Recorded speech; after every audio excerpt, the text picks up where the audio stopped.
올해 가을에 개봉된 영화 가운데 언힌치드라는 아주 무서운 공포 영화가 있습니다. 영국을 비롯한 여러 나라에서 벌써 오피스박스 1위를 차지한 아주 유명한 영화인데요. 이 영화의 제목의 뜻은 경첩이 빠져 있는 이라는 뜻입니다. 만약에 문에 경첩이 뭔지 아시죠? 그 경첩이 쑥 빠져 있다라면 어떻게 되겠습니까? 겉으로 볼 땐 멀쩡하지만 사용하려고 조그만 손을 갖다 대고 힘을 주면 문이 빠져서 이렇게 사람을 심하게 다치게 할 것입니다.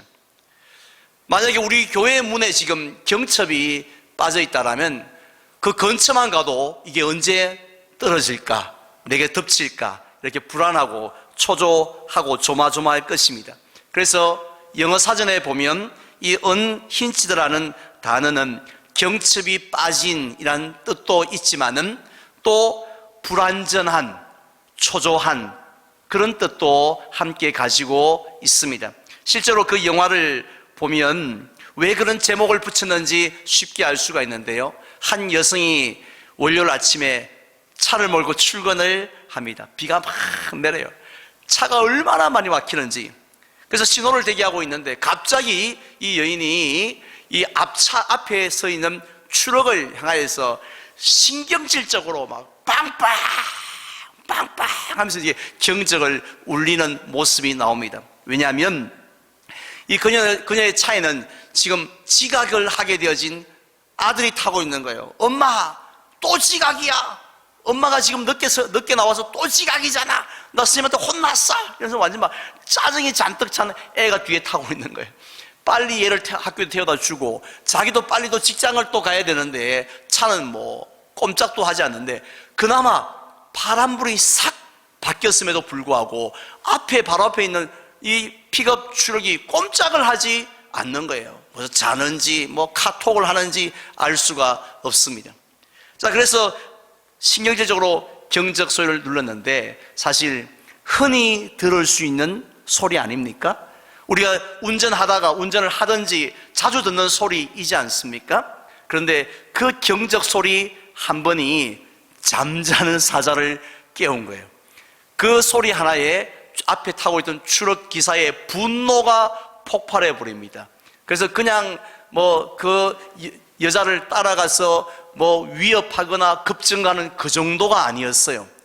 그 여자와 관련되어진 사람들을 하나하나 아주 처참하게 죽여나가는, 그래서 마지막에 여자까지 죽이려고 하는 그런 내용의 영화입니다.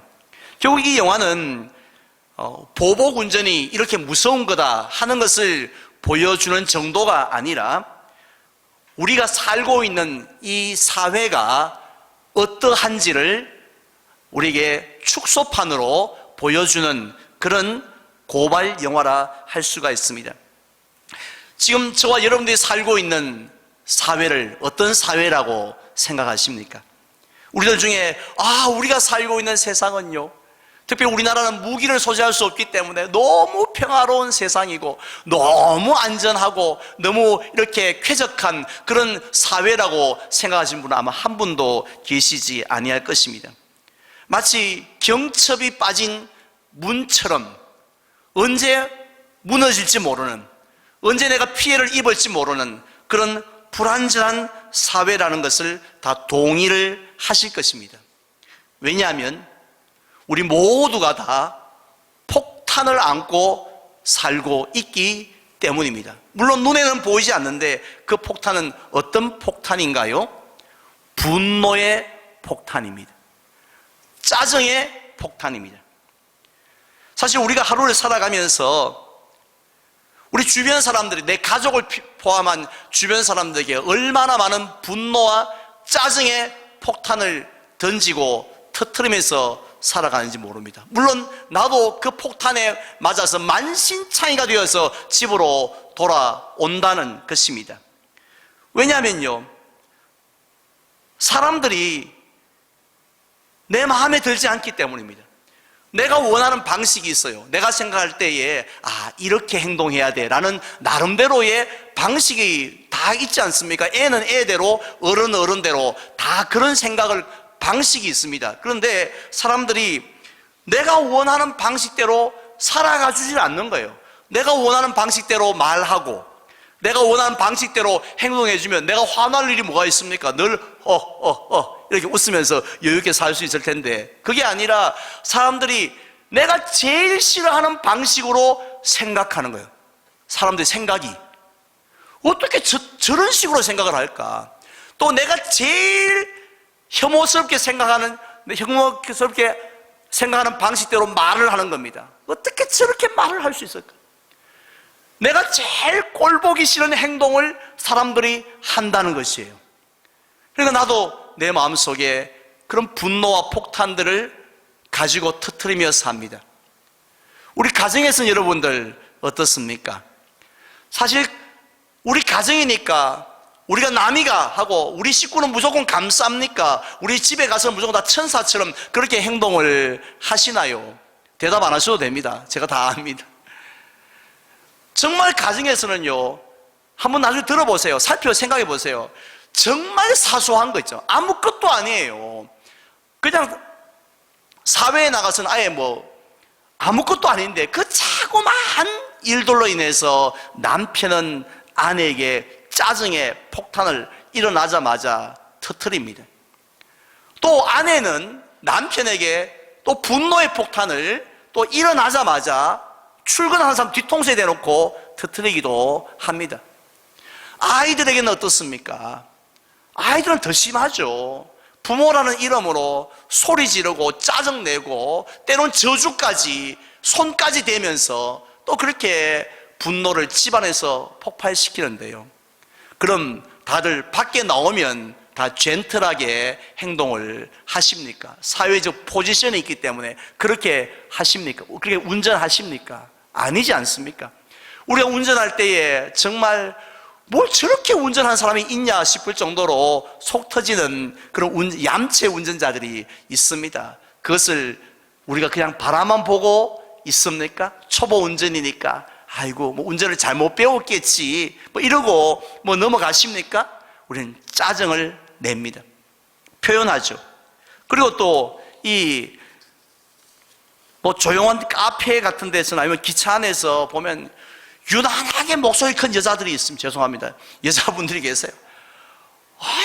전화를 받고 또 크게 하는, 보면 가만히 있기가 쉽지 않습니다. 그때 또 화를 내죠, 우리도. 정치에 관련되어진 뉴스가 나올 때마다 우리들은 분노하지 않을 수 없습니다. 어떻게 저런 법안을 법안이라고 낼 수 있는가? 어떻게 저런 결정을 국회의원들이 할 수 있는가? 어떻게 저런 말을 정치인들이 할 수 있는가? 또 그 생각 때문에 또 우리들은 가만히 넘어갈 수가 없습니다. 뉴스 한 건마다 우리는 다 화를 내야만 합니다. 심지어는 교회에 차를 주차하면서도 또 예배당에 앉아 있으면서도 짜증을 낼 때들이 있다는 것입니다. 물론 목사인 저도 예외가 아닙니다. 보시기에는 짜증 한 번도 안 내는 사람처럼 보이겠지만 또 주로 교회에서 이렇게 사역 안에, 건물 안에 머물 때가 많으니 짜증 낼 일, 화낼 일 뭐 있겠나 생각하시겠지만 제 목양실 바로 창문 밑이 시장입니다. 그러다 보니 별의별 소리를 다 창문에서 다 들립니다. 장사하는 소리, 싸우는 소리, 하여튼 모든 소리 다 듣는데 제가 참 견디기 힘들고 정말 마음의 살인을 몇 번씩이나 하는 소리는 뭐냐 하면은 추럭에다가 야채 장사를 하시는 분 소리예요. 하필이면 그 많은 이 교회 중에서 하필이면 제 창문 밑에 와서 그냥 그것도 아주 상냥한 서울 말투에 전구지 2단이 2,000원에 나와 사세요 이렇게 해주면 얼마나 듣는 사람도 좋고 좋을 텐데 녹음을 다 해왔더라고요. 녹음을 다 해가지고 전구지 2단에 5,000원, 전구지 2단에 5,000원 이렇게 한 30분 들어보면 여러분 성도님들은 아이고 목사가 그것도 못 참나 싶지만 설교 준비하다가 토요일 날 30분 들어보세요. 그냥 창문 밑에서. 너 탈이 두 단에 어떤 탈이 정구지 아니네. 제가 우리 동네 사람들이 내가 목사인 줄만 몰랐으면 내가 진짜 뛰내려가서 우회했을 것 같습니다. 그래서 사회학자들은 오늘날 우리가 살고 있는 이 시대를 분노 사회라 정의하고 있습니다. 분노가 넘치는 사회라는 거죠. 집에 가도 있죠. 가족들이 분노가 막 넘칩니다. 막 살벌하죠. 회사도 가도 길거리에도 분노가 넘치고, 회사도 분노가 넘치고, 교회도 분노가 막 넘치고. 그런데 더 큰 문제는 뭔지 아십니까? 우리가 지금 다들 품고 있는 그 폭탄이 갈수록 점점 더 커져 간다는 것이죠. 점점 더 그 위력이 대단해져 간다는 것입니다. 사람도 죽일 수 있을 정도로. 그래서 무슨 동네에 빨간 글씨로 현수막 써놓은 거 한번 지나가다가 보십시오. 촌에 할아버지 할매들이 써놓은 그 현수막 한번 보십시오. 섬찟한 그런 분노를 우리가 그 현수막 한 장을 통해서도 느낄 수 있지 않습니까? 바로 이런 분노 사회 속에서 우리는 어떻게 하면 행복하게 살아갈 수 있을까요? 우린 그 정답을 예수님의 말씀 속에서 발견할 수 있습니다. 예수님이 주는 것이 받는 것보다 복이 있다라고 말씀하셨습니다. 믿으시면 아멘 합시다. 예. 그래서 예수님은 서로 뭐뭐 하라라는 그런 명령형으로 된 말씀이 신약성경에 모두 몇 번 나온다고요? 50번 이상이나 나옵니다. 즉 나를 위해 살지 말고 서로 남을 위해서 좀 살아보라. 그것이 바로 이 시대를, 이 험악하고 이 분노의 시대를 행복하게 사는 비결이다라는 말씀이죠. 오늘은 그 6번째 시간입니다. 오늘은 한번 따라할까요? 서로 참으라. 예. 오늘 본문 2절을 다시 한 번 더 제가 봉독하겠습니다. 모든 겸손과 온유로 하고 오래 참음으로 사랑 가운데서 서로 용납하고 라고 말씀하고 있습니다. 우리나라 속담에 보면 참을 인자가 새기면 뭘도 면한다고요? 살인도 면한다 했습니다. 요즘은 이렇게 이 속담을 이렇게 말한다고 하죠. 참을 인자 새기면 더 세게 맞는다. 참는 사람이 바보야 바보. 참아봐라 더 세게 맞지. 참으면 무슨 바보인 줄 알고 더 심하게 다루니까 대들어야 된다는 것이죠. 하지만 우리 옛 어른들의 지혜는 뭡니까?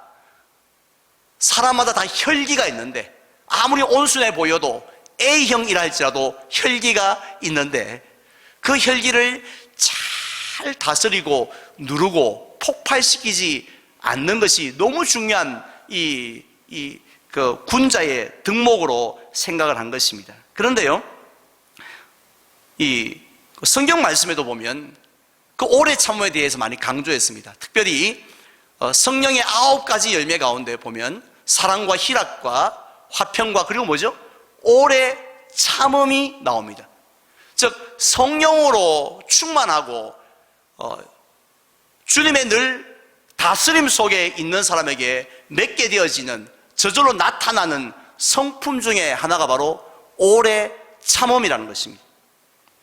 물론 성경에서 말씀하신 오래 참음은 우리 옛날 어른들이 말했던 그냥 무조건 이를 꽉 깨물고 두고 보자 하고 참는 그 참음이 아닙니다. 오늘 말씀처럼 온유와 겸손으로 사랑으로 용서하면서 참는 것, 그게 바로 우리 기독교인들이 반드시 가져야 할, 있어야 할 덕목 중에 하나라는 것입니다. 따라서 우리 성도들은 언제나 어떤 소리를 들어야 정상인가 하면요, 우리 저 목사는 참 온유해. 정구지 2단에 5,000원. 그래 들어도 참 잘 참네. 참 온유해. 이래 들어야 된다는 것이죠. 참 온순해. 우리 그 장모님은 직장생활하는데 참 온순한 분이었어. 그 권사님 좀 어떤 분이었어요? 짐승이 동물에 비유한다면 꼭 양 같은 분이었어요. 비둘기 같은 그런 분이었어요. 이런 말을 듣는 것이 아니, 반드시 들어야 한다는 것입니다. 혹시 그런 소리를 듣는 분들이 있다면 그분은 신앙생활을 참 제대로 하신 분이라 할 수 있습니다. 하지만 우리가 절대로 들어서는 안 되는 말이 있습니다. 저분은 전도는 정말 늘 전도하는데 성질은 불 같아. 불. 아시죠? 불. 얼마나 날카로운지 막 까칠해. 괴팍하기 그지없어. 그 앞에 실수해봐라. 난리나. 이런 소리를 혹시 들으신다라면 죄송합니다마는 신앙생활을 제대로 하신 것이 아닙니다. 우리는 보통 흔히들 예수님의 향기를 드러냅시다라고 말하지 않습니까? 세상에서. 예수의 향기 중에 가장 대표적인 향기가 뭐냐면 결국은 온유입니다. 오래 참음입니다. 왜 그렇습니까? 우리가 왜 이렇게 오래 참는 것이 귀합니까? 그것은요, 우리가 닮아가야 할 분, 우리가 따라가야 할 분이 누구십니까? 예수님이시거든요. 결국 신앙생활이 뭡니까? 신앙생활 잘한다, 못한다, 오래했다, 짧겠다, 말들 여러 가지 표현합니다만은 신앙생활이 뭔가요? 예수님을 닮아가는 거죠. 따라가는 것입니다. 근데 그 예수님께서 당신을 소개하실 때에 어떤 분이라고 소개를 우리에게 해주셨습니까? 사람들은 이 말 저 말 했지만 예수님이 예수님을 소개하실 때에 나는 마음이 뭐하고요? 온유하고 겸손하니 라고 말씀을 하셨습니다. 따라서 예수님은 예수님을 따르는 제자들에게 당연히 너희가 나를 지금 따르기 때문에 닮으려고 하기 때문에 내가 명하노니 너희들 말을 할 때 온유하게 해라. 온유하게 말해라. 그게 내 제자의 특징이다. 또 행동할 때도 성질대로 행동하지 말고 온유하게 행동하라. 그렇게 말씀을 하셨습니다. 특별히 산상수훈에 보면 이런 말씀까지 하셨죠. 만약에 아주 악한 사람이, 착한 사람이 아니에요, 정말 악한 의도를 가진 사람이 너의 오른쪽 뺨을 딱 치거나 또 너의 속옷까지 빼앗아 가려고 고발을 하면 어떻게 하라고 했습니까? 우리 세상 사람들은 성경에서 말씀한 대로 눈에 눈, 이엔 이대로 당한 만큼 갚아주라고 그렇게 생각하지만 예수님은 왼편도 돌려대고 속옷이 아니라 겉옷까지도 내어주라고 말씀하셨습니다. 심지어 지나가는 로마 군인이 짐을 지고 야 오리 가자 이렇게 하면서 그 노동력을 착취한다 할지라도 어떻게 하라고요? 자원에서 화내는 것이 아니라 자원에서 심리까지도 온유한 마음으로 따라가 주어라 이렇게 말씀을 하셨습니다. 사실 이 말씀을 들을 때 제자들의 마음이 어땠겠습니까? 입이 딱 벌어졌을 겁니다. 이게 어느 정도야죠? 이래 위해서 합니까? 이야, 어떻게 이렇게 어떻게 살까? 그 생각을 했다는 것이죠. 실제로 제자들은 그 말씀대로 그 말씀 앞에서는 아멘, 예 했지만은 실제로 그렇게 살기가 너무 힘들었음을 성경을 통해서 볼 수 있습니다. 그도 너무 힘들었어요. 왜냐하면 이 기질이 시퍼렇게 살아있거든요. 신부는 예수님의 제자로 바뀌었지만 속에 혈기는 그대로 살아있는 거예요. 기질은 살아있는 겁니다. 그래서 누가복음 9장에 보면요, 어느 날 예수님께서 제자들과 함께 예루살렘에 올라가시다가 사마리아에 있는 한 마을에 들어가기를 원하셨습니다. 그래서 사람을 보냈더니만은 돌아와서 보고를 하는데, 와 예수님, 마을 사람들이 웰컴 지저스 하고 막 예수님을 환영하고 난리 났습니다. 병자 고쳐주시고 말씀 전해달라고 막 환영하고 난리 났습니다. 저게 정상인데 근처 오기만 해봐라. 아예 처음부터 예수님을 배척하게 된 겁니다. 그러자 이 야고보와 요한, 예수님의 핵심 12제자 중에서도 핵심 제자들 아닙니까? 3인방이잖아요. 이 야고보와 요한이 마음이 많이 상했습니다. 자존심도 상하고요, 아주 요것들 봐라 하고 화가 났습니다. 우리가 뭘 잘못한 게 있는데 왜 막 이렇게 화가 나기 시작했습니다. 그래서 예수님에게 이렇게 말합니다. 예수님, 우리가 하늘에 불을 명해 가지고 저 인간들을 완전히 이렇게 멸하라, 그렇게 하기를 원하십니까? 허락만 해주십시오. 우리가 그렇게 기도하겠습니다 라고 한 거지요. 어떻게 보면 충분히 가질 수 있는 생각 아닙니까? 자, 그런데 그때 예수님께서는요, 그들을 말씀해 보면 꾸짖으셨다.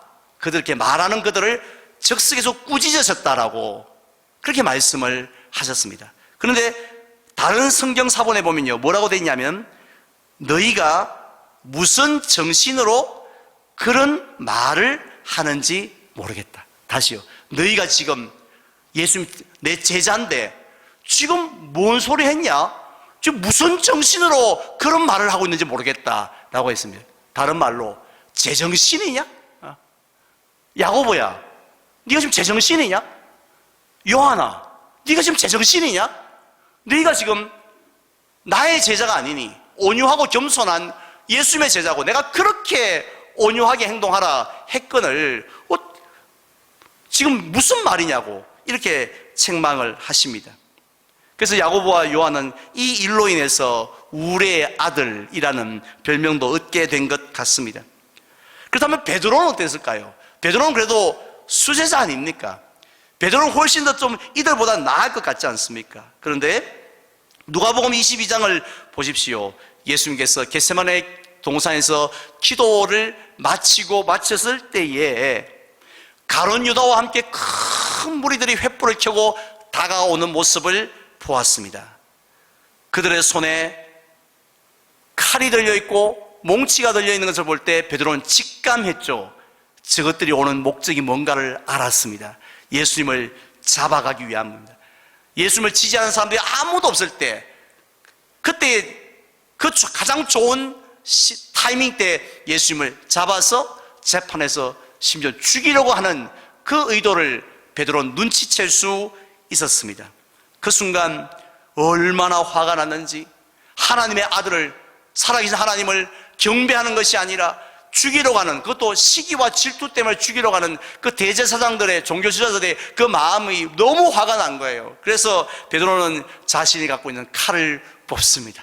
그리고 예수님께 물어보지도 아니하고 대제사장 이 종이었던 말고의 귀를 베어버리고 말았습니다. 뭐 성경에 그런 말씀이 없지만 처음부터 베드로가 저놈 왼쪽 귀 벨까, 귀 벨까, 코 벨까, 팔 벨까, 그거 고민하다가 귀를 벨겠어요? 정말 죽이려는 마음, 사실은요, 사람이 어떻게 그런 마음을 가지노 하지만 그 마음, 여러분, 그 마음 누구나 가질 수 있습니다. 정말 우리 속에 얼마나 악한 기질들이 있는지, 정말 우리가 천사 같은 사람도요, 정말 억울하고 힘든 경우를 당하면 한순간에 살기가 온다는 것, 우리가 다 알고 있지 않습니까? 그런데 그런 베드로를 보고 예수님이 어떻게 말씀하셨는지 아십니까? 한번 따라합시다. 이것까지 참으라. 예. 제가 아는 목사님 가운데 붓글씨를 잘 쓰신 분이 계세요.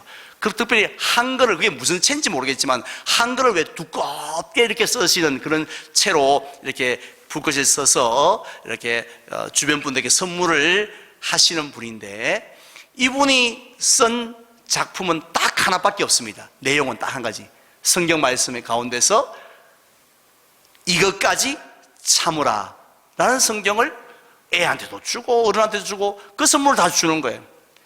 어떻게 생각하면 그 많은 성경 말씀 가운데 왜 목사님은 이것까지 참으라, 이것만 쓰고 있습니까? 라고 생각되어지는데, 제가 가만히 생각해 보니 이 말씀보다 더 필요한 말씀이 있을까?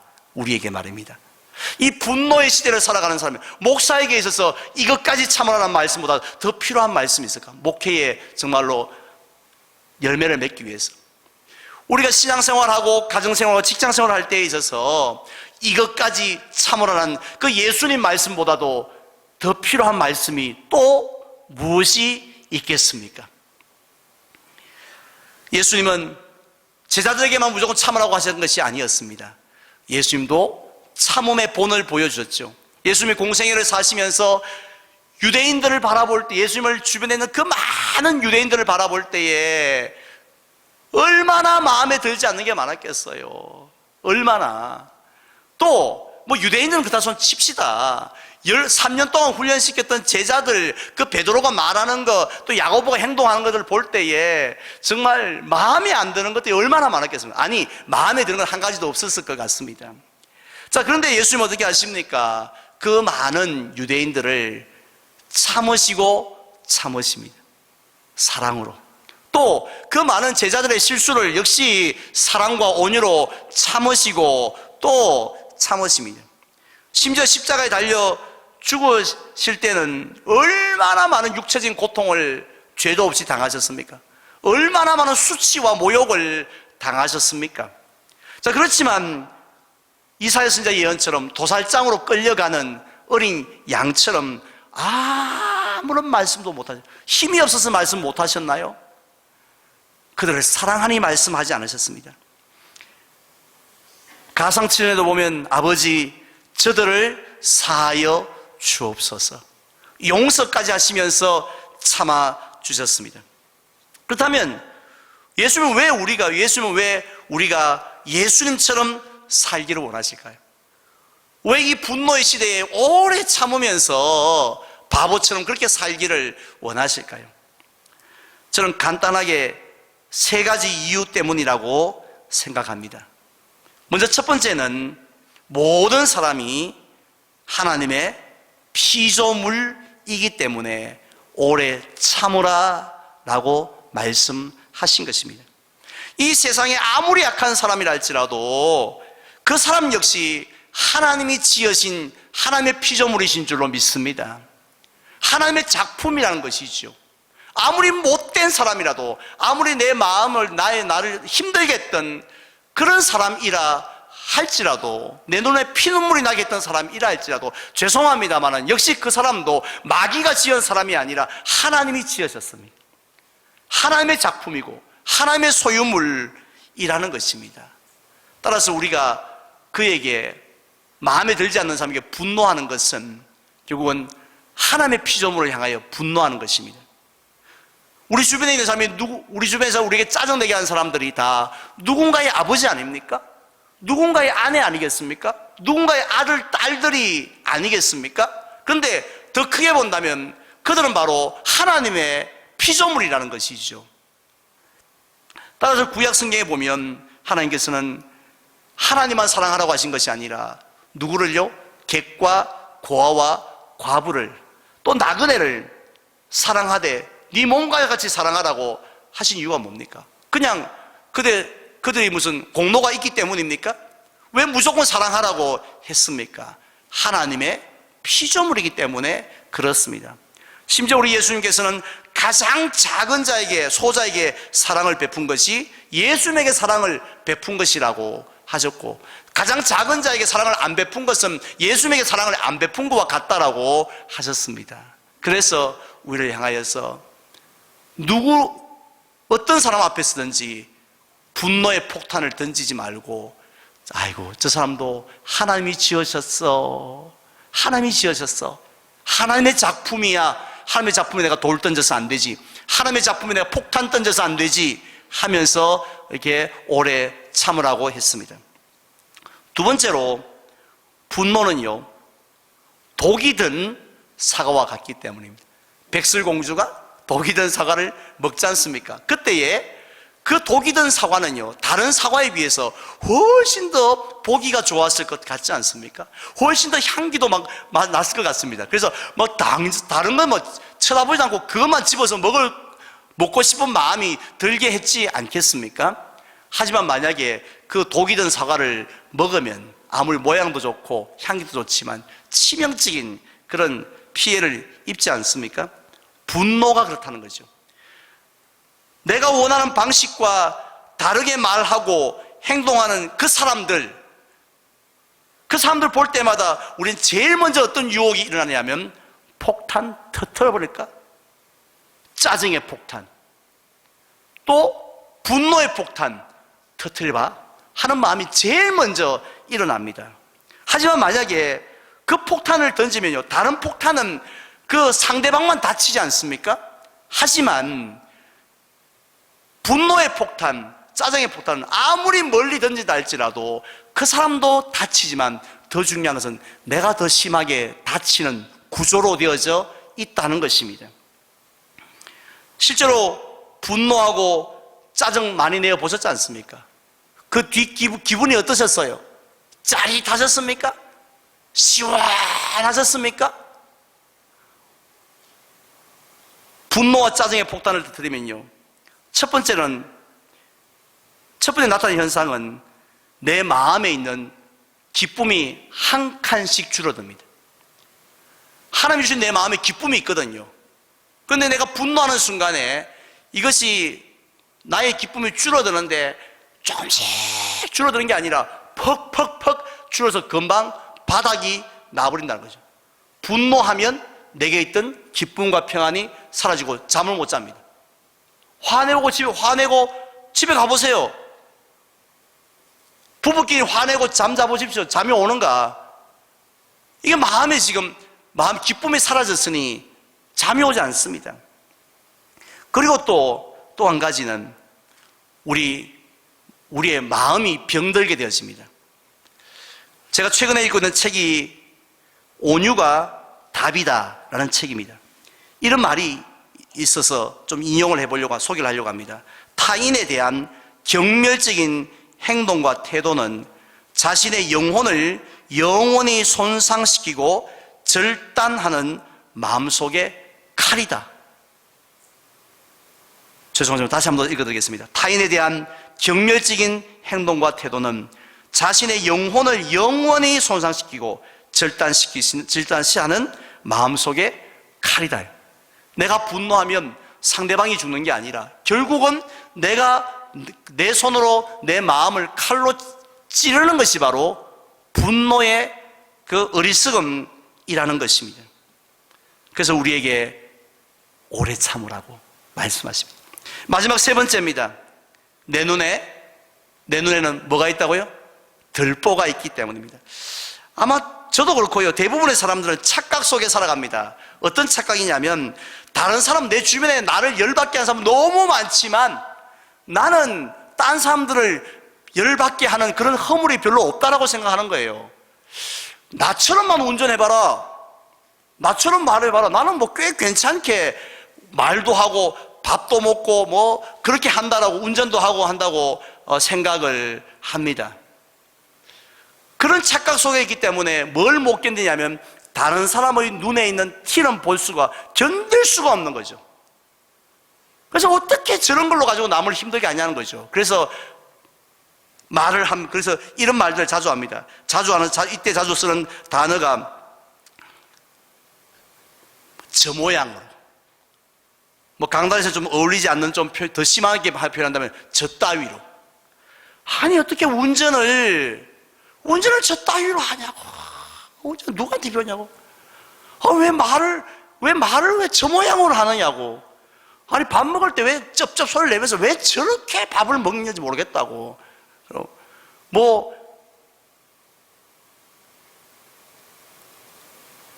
그런 이야기도 우리가 많이 하지 않습니까? 왜 저렇게 하느냐고.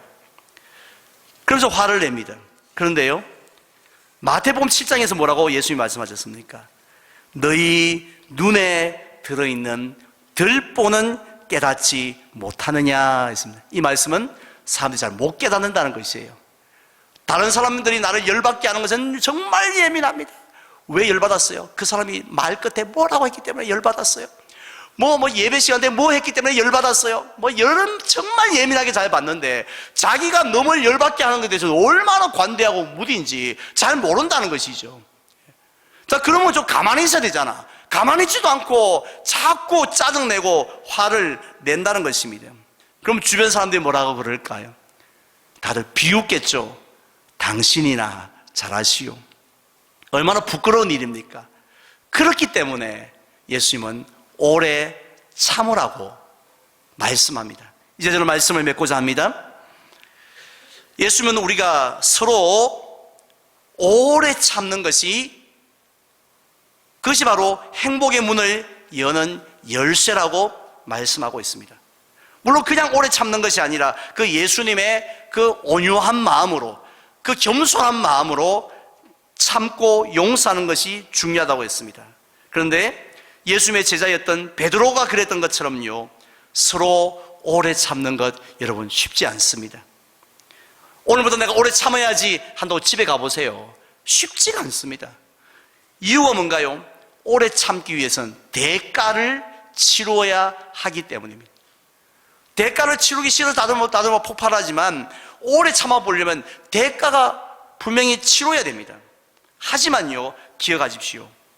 우리가 분노의 폭탄, 짜증의 폭탄을 던졌을 때는 더 엄청난 대가를 더 오랫동안, 더 영원히 치러야 한다는 것입니다. 내가 그 상처 가운데 살아가야 한다는 것입니다. 따라서 우리는 어떻게 해야 됩니까? 우리 힘으로는 감당할 수 없으니 그 잘 참으셨던 예수님을 생각해야 됩니다. 겟세마네 동산에 그 예수님, 오래 참으신 예수님을 늘 생각해야 참을 수 있습니다. 빌라도의 뜰에 서신 그 예수님, 우리의 억울함과는, 우리의 분노와는 비교가 안 되지 않습니까? 하지만 그럼에도 불구하고 참으셨던 그 예수님을 생각하셔야 됩니다. 특별히 갈보리산 올라가신 그 십자가에 달리신 그 예수님을 우리가 생각하면서 예수님도 참으셨는데, 내가 이거 클락션 한번 경적 한번 안 울리면 되지, 내가 짜증 이거 안 내면 되지, 예수님도 참으셨는데, 예수님 생각하면 우리가 못 참을 게 뭐가 있겠습니까? 우리가 못 참을 억울한 일이 뭐가 있겠습니까? 예수님도 참으셨는데. 그래서 그 예수님 생각을 늘 하시면서 우리가 행복의 문에 들어가는 저와 여러분들이 되시기를 주님의 이름으로 축원을 드립니다.